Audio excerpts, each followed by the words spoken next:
Olá, uma vez mais aqui estamos com o programa Mediunidade Hoje, através da TV Mundo Maior. Como sempre, o nosso carinho, o nosso abraço, as nossas vibrações de saúde e paz para você e toda a sua família. A irmã mais velha de Chico Xavier chamava-se Luísa. Luísa, quando desencarnou Dona Maria João de Deus e depois Dona Cidália Batista Xavier, ela ficou como protetora, sendo a mais velha, ela ficou como protetora de todos os seus irmãos.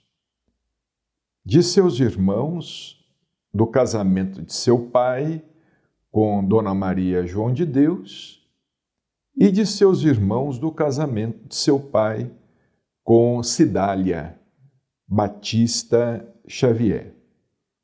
Luísa era católica, toda a vida foi católica, era, por assim dizer, a mentora da família, na companhia, claro, de Chico Xavier. Luísa desencarnou em 1985 e deixou a família saudosa, sentindo muito a falta daquele ponto de referência espiritual. A partir do mês de maio, julho, mês de julho, mais propriamente, ela desencarnou em maio, mas no mês de julho, a partir do mês de julho,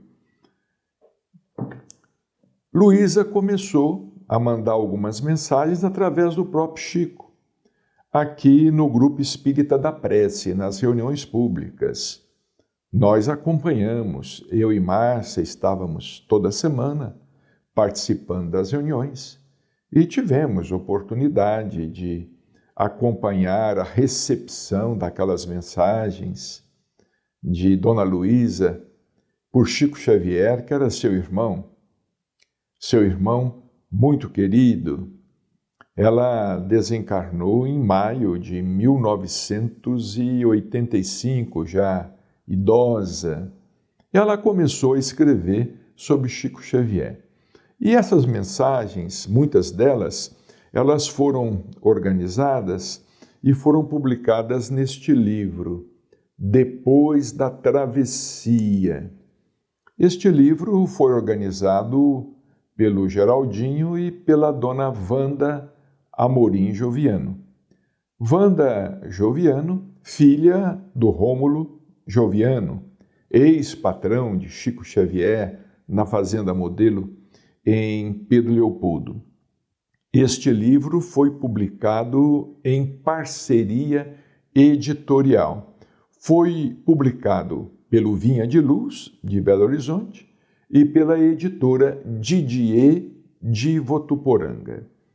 É um livro muito interessante que contém diversas mensagens de companheiros da primeira hora de Chico Xavier, em Pedro Leopoldo, da família Rômulo Joviano. Inclusive, neste livro, existem algumas pequenas mensagens obtidas através da prancheta, não através da psicografia propriamente dita, mas da prancheta. Os espíritos escreveram estas mensagens através daquele artefato chamado prancheta, a época de Allan Kardec, a cestinha de Vime, etc. Mas nós queremos nos referir hoje, em nosso programa, a uma mensagem muito ilustrativa e, por que não dizer, muito esclarecedora, informativa para nós adeptos do Espiritismo, uma mensagem que Chico recebeu de Dona Luísa Xavier, sua irmã, no dia 12 de outubro de 1985, lá no Grupo Espírita da Prece. Chico estava com 75 anos de idade. Ela, católica, fala de sua situação no mundo espiritual. Dona Luísa, como mais alguns irmãos de Chico Xavier, se mantiveram católicos. A família sempre foi tradicionalmente católica. Claro, alguns se tornaram também adeptos do espiritismo, como José Xavier, querido irmão de Chico Xavier, como também o André Luiz Xavier e outros sobrinhos de Chico se fizeram adeptos da doutrina espírita. Mas Dona Luísa, conservadora, ela se manteve católica, embora muito simpática ao espiritismo e ao trabalho de Chico, que ela respeitava profundamente. E ela escreve à sua filha, Lúcia, a Lúcia e aos sobrinhos, filhos da Lúcia, que estavam presentes também lá na reunião no Grupo Espírita da Prece. Querida Lúcia, peço a Deus nos abençoe. Sei que você está acompanhada por nosso Sérgio, neto de Dona Luísa, por nossa Sarita e por nossa Nilza. A eles os meus pensamentos de paz, com as minhas preces ao Senhor Jesus, pela felicidade de todos os nossos. Você não imagina como é grande o nosso anseio de transmitir notícias capazes de auxiliar na preservação da tranquilidade da família. Agora ela vai começar a ensinar. Os espíritos anseiam escrever tranquilizando a família na terra. Tenho recebido todas as suas anotações, porque é interessante. Lúcia, a filha, com saudades da mãe, escrevia sempre para a mãe. A mãe, já desencarnada, ela escrevia cartas, bilhetes para a Dona Luísa e deixava lá, perto do retrato, da fotografia de Dona Luísa. Então ela diz assim: tenho recebido todas as suas anotações, escritas como que em segredo, para que eu consiga permanecer informada das suas lutas de filha e mãe na atualidade. Vejamos como é interessante, não é? O doutor Inácio sempre responde a cartas e muita gente pergunta como é que o doutor Inácio pode receber essas cartas. Vejamos aqui, Lúcia escrevia para a sua mãe, Dona Luísa, né?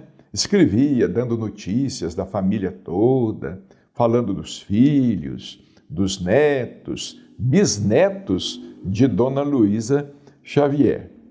Creio que o amor colocado por Deus no coração das mães não lhes permite o descanso com que tanta gente sonha inutilmente. De maio até agora, maio foi o mês da sua desencarnação, ela está escrevendo aqui no mês de outubro. De maio até agora, sinto como se estivéssemos todos sob uma tempestade, que graças aos céus está sendo amainada gradativamente. Dos seus bilhetes, destaco aqueles em que você me falou do desejo de morrer de qualquer modo, o que me assustou bastante, porque semelhante propósito não pode surgir em nossa confiança na justiça de Deus, que tudo rege para nosso bem. Lúcia estava muito triste, desejando morrer para reencontrar a mãe. Filha querida, suporta as provações com serenidade e coragem. Sofro muito, mas sofro com calma, em observando os obstáculos que se interpuseram entre a paz e a nossa casa, sempre resguardada pela união de todos.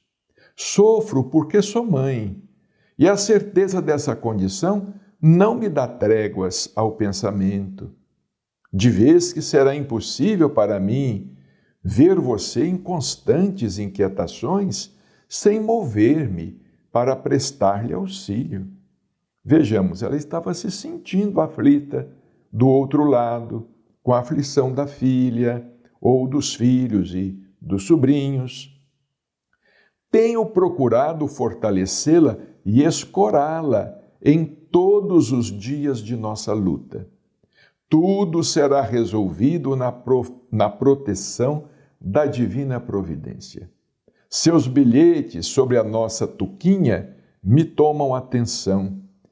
Entendo os seus empecilhos para se dirigir a cada filho na dimensão exata do que se faz necessário dizer a cada um. Peça a nossa Luizinha, Luizinha, sobrinha de Chico, não é? Sobrinha de Chico, filha de Lúcia, também sobrinha de Chico. Luizinha, sobrinha em segundo grau, não é? Peça a nossa Luizinha para sossegar o pensamento, às vezes cansado, sem justos motivos. Ela me compreenderá no que lhe digo nos momentos de solidão em nosso quarto. Se eu pudesse, retomaria o meu corpo doente para estar em casa. Entretanto, sei igualmente que precisa exercitar a paciência e a conformação.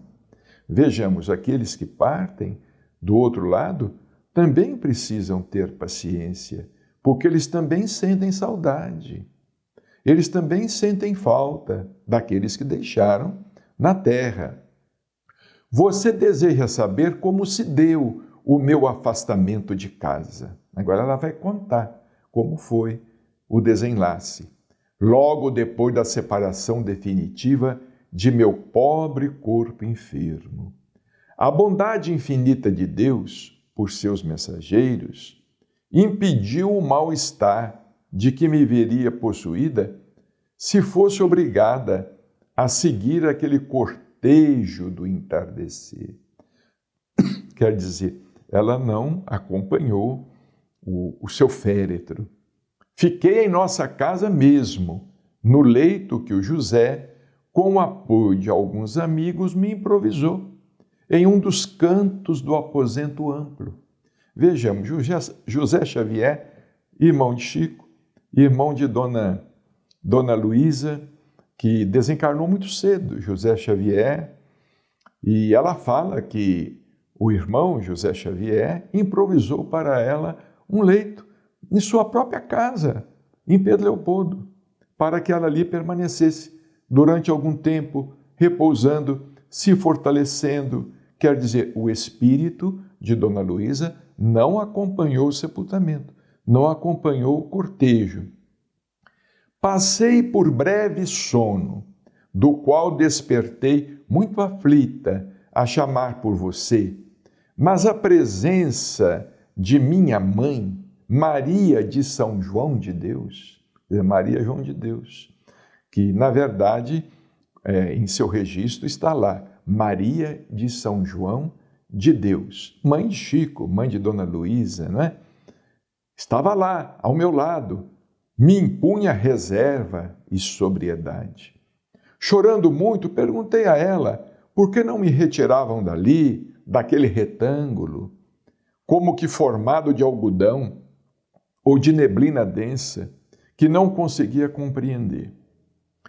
Quero transmitir a nossa conversação a você e a quem possa aproveitar os ensinamentos que recebi. Então aqui agora ela fala do diálogo que naquele momento, quando ela acordou em casa, ela manteve com Maria João de Deus, sua mãe, não é? Minha mãe, disse agoniada, por que estou retida em meu próprio quarto? Quando acreditei que ficaria livre do ambiente de meus sofrimentos na enfermidade longa. Ela explicou, Luísa, você ainda apresenta muito peso para sair com facilidade. Ora, ela havia desencarnado há poucas horas, não é? Peso, repliquei, meu corpo fatigado não era mais que um feixe leve de ossos.